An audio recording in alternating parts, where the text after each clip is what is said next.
Hi friends, good morning সবাইকে। তোমরা সবাই কেমন আছো? আশা করি সবাই খুব ভালো আছো, আর তোমাদের ভালোবাসায় আমি অনেক ভালো আছি। তো সকাল সকাল ঘুম থেকে উঠে রান্না থেকে স্টার্ট করলাম ভিডিওটা, কারণ বাড়িতে তো দুজন গেস্ট আছে, তোমরা সবাই অনেকেই জানো, কারণ এর আগের ভিডিওতে আমি দেখিয়েছি।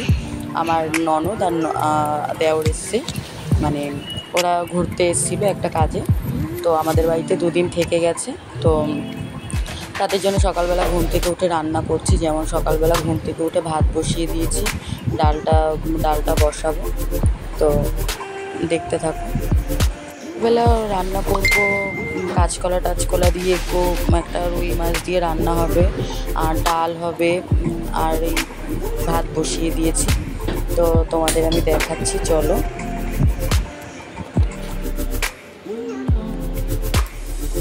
তো দেখো, ভাতটা বসিয়ে দিয়েছি, ভাতটা ফুটছে, তো পাশে আমি ডালও বসিয়ে দেব। আর আমাদের কি হয় না, আমরা তো সকালবেলা তেমন একটা, মানে কেউ না আসলে আমরা তো তেমন একটা ভাত টাত কিছু খাই না, সকালবেলাও খাই না, আর রাত্রেবেলাও খাই না, শুধু দুপুর টাইমটা ভাত খাই। এর জন্য শুধু দুপুর টাইমের মতো রান্না করি, কিন্তু সবাই তো বাড়িতে আসলে তো আর এটা হয় না, তো বাড়িতে মানুষ আসলে তাদের জন্য তো রান্না করতেই হবে। তো আমি মাছ টাছ ভিজিয়ে নিয়েছি, তারপরে দেখো আমি সব সবজি অনেক কিছু কেটেও নিয়েছি, আবার থানকুনি শাকটা আর কাঁচকলাটা শুধু কাটবো। দেখো আমি এখন কাটতে বসে গেছি, আর আমার দেওর আমার পাশে বসে রয়েছে, আমার সাথে গল্প করছিল। কাঁচকলা দিয়ে আর আলু দিয়ে রান্না করব, আলু দিয়ে আর থানকুনি বাটা করব, আর হচ্ছে ডাল। এগুলোই সকালের খাবার হবে, তো সেটাই তোমাদের সাথে আমি একটু শেয়ার করছি। থানকুনিগুলো তোমাদের দাদাভাই বাজার থেকে কিনে নিয়ে এসেছিলো, খুব সুন্দর বড় বড় পাতা ছিল। অ্যাকচুয়ালি আমার পেটের একটু কদিন ধরে প্রবলেম চলছে, এর জন্য তোমাদের দাদাভাই এগুলো নিয়ে এসছে আমার জন্য। এর আগের ব্লগেও আমি বলেছিলাম যে আমার একটু শরীরটা খারাপ, একটু পেটে প্রবলেম আছে, তো যার জন্য তোমাদের দাদাভাই আমার জন্য সবসময় এইসব খাবারই এখন নিয়ে আসছে। রিচ খাবারটা খুব কমই খাওয়া হচ্ছে, যেমন মশলা জাতীয় খাবারগুলো কমই খাওয়া হচ্ছে, এইগুলোই বেশি খাওয়া হচ্ছে, কারণ শরীরটা একটু খারাপ, তো যার জন্য। তো যাই হোক, থানকুনি পাতা বাটা কার কার ভালো লাগে আমাকে কমেন্টসে জানাবে। আমার তো খেতে খুবই ভালো লাগে, তো ব্লগটা দেখতে থাকো।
ভাজা বসিয়ে দিয়েছি, আর এখানে থানকুনি পাতা, আর এখানে হচ্ছে ফুল।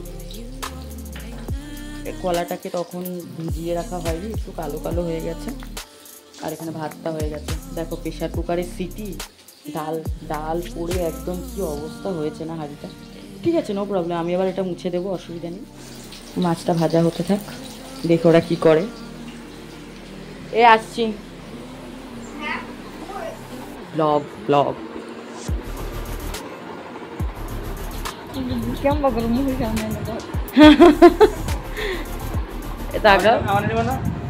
সবাই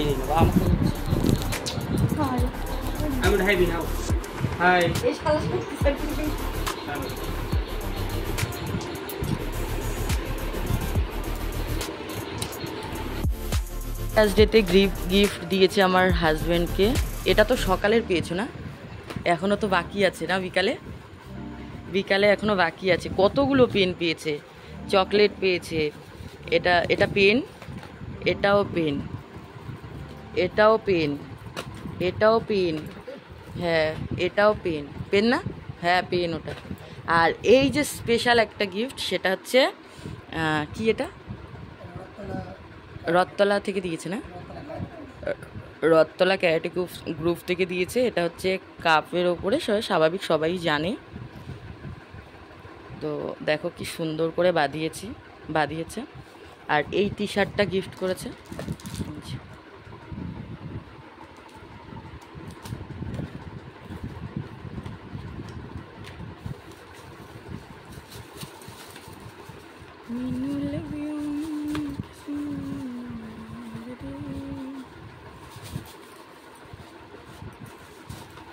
এগুলোর মধ্যে কি এটাও দিয়েছে? আচ্ছা, আর এটা দিয়েছে সুভাষ স্যার, খুলতেই তো পাচ্ছি না।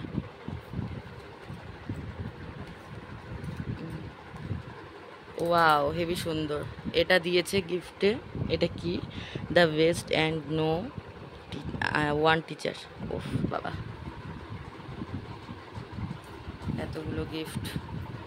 এতগুলো গিফট দিয়েছে সবাই মিলে। এই যে একটা,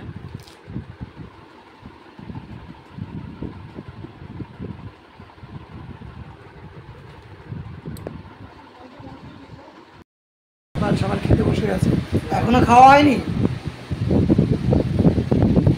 হ্যাঁ, সেই তখন থেকে বসেছে। দেখো কি খাচ্ছ তুমি? এটা দিয়ে খাবো না। এটা কি রান্না করেছো? এটা হচ্ছে রুই মাছ দিয়ে কাঁচকলা আলু দিয়ে এটা ডাল। ডাল। আর এটা হচ্ছে এটা থানকুনি পাতা বাটা। ঠিক আছে, খুব ভালো জিনিস।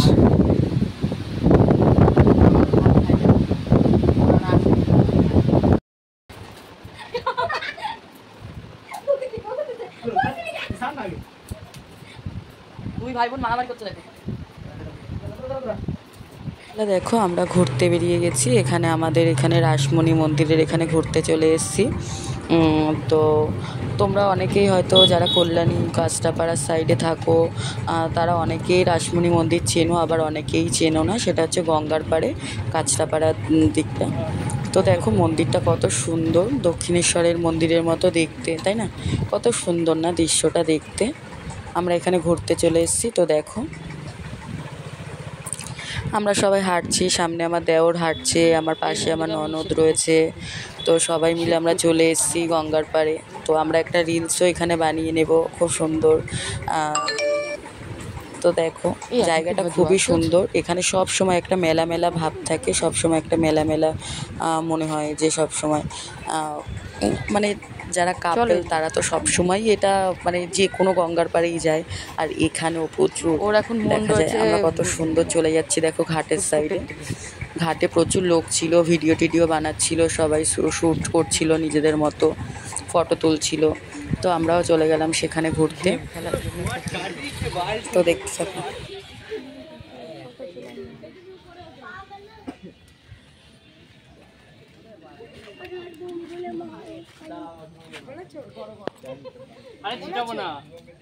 এই সাইডটায় এসে দেখি দুটো রাজহাঁস কি সুন্দর বসে রয়েছে, সবাই ফটো তুলছে, বাচ্চারা মজা করছে হাঁসগুলোর সাথে। তো আমিও ভাবলাম আমি একটা ক্লিপ তুলে নিই। তো আমি একটু ভিডিও করে নিলাম। একটা হাঁস দেখো কি সুন্দর করে শুয়ে আছে, তাই না? আর এখানে দেখো কত পুতুল উঠেছে, সব সময় একটা মেলা মেলা মেলা মেলা ভাব থাকে। তো আমরা এই সাইডটা চলে আসলাম গঙ্গার পাড়ে। কত নৌকা সব উল্টে উল্টে রেখে দিয়েছে জলে যাতে ডুবে না যায়। তো কি সুন্দর করে রেখেছে দেখো। তারপর এখান থেকে ঘুরে টুরে আমরা চলে যাব ফুচকা খেতে। এটা হচ্ছে ফুচকা দিদির দোকান। এটা ফুচকা পাড়া, কাঁচরাপাড়া, অনেকেই চেনো। আর এইখানে আমরা সব সময় ফুচকা খাই, আমি তোমাদের দাদা ভাই সব সময়। তো এই যে আমাদের এমনি জল ফুচকা খাওয়া হয়ে গেছে, এখানে দই ফুচকা বানাচ্ছে। আমরা এই দিদির কাছে সব সময়ের জন্যে ফুচকা খেতে যাই, আমি আর তোমাদের দাদা ভাই। তো এরা দুটোতে বসে রয়েছে এমনভাবে, বলছে দুই ভাই বোনের একটা ফটো। আমি ভিডিও করছি, ওরা ভাবছে ফটো তুলছি, আমি সেভাবে আবার একটু ফটো তুলে নিলাম। তো দেখো টিচার্স ডেতে তোমাদের দাদাভাই তো মানে ওর তো 6খানা নিজস্ব ক্লাস, মানে 6খানা ক্লাস থেকে গিফট দিয়েছে সব। আজকে দুটো দিয়েছে, পরের দিন হয়তো আরেকটা জায়গায় হবে। এই সেলিব্রেশনটা আগে হবে হয়তো, মানে পরে হবে। তো এখানে বাড়িতে একজন স্টুডেন্ট এসে ও কেক দিয়ে গেছে, গিফট দিয়ে গেছে অনেক। তো মানে মিষ্টি টিষ্টি দিয়ে গেছে অনেক কিছু। তো আমি লুকিয়ে লুকিয়ে কেকটা বের করে খেতে আছি। তোমাদের দাদাভাই জল আনতে গেছে, বাড়িতে নেই, আর আমি এদিকে খাচ্ছি, আমি আর আমার ননদ লুকিয়ে লুকিয়ে। তো প্রচুর গিফটস পেয়েছে, একটা শার্ট পেয়েছে, তারপরে কাপ দিয়েছে তোমার, সেগুলো তো তোমাদের আমি দিয়ে শেয়ার করেছি, দেখিয়েছি, তোমরা হয়তো দেখেছো, এই ব্লগটাতেই দেখতে পাবে। আর তোমাদের দাদাভাই একটা ইসে অর্ডার করেছিল, তোমার হচ্ছে এটা কি বলে, ঘড়ি অর্ডার করেছিল। তো ঘড়িটা এসছে ভালো, কিন্তু মুখের কাছ থেকে একটু ভাঙা বেরিয়েছে, তো সেটার জন্য আবার এটাকে ইসে করবে, এটা রিটার্ন করবে। তো দেখো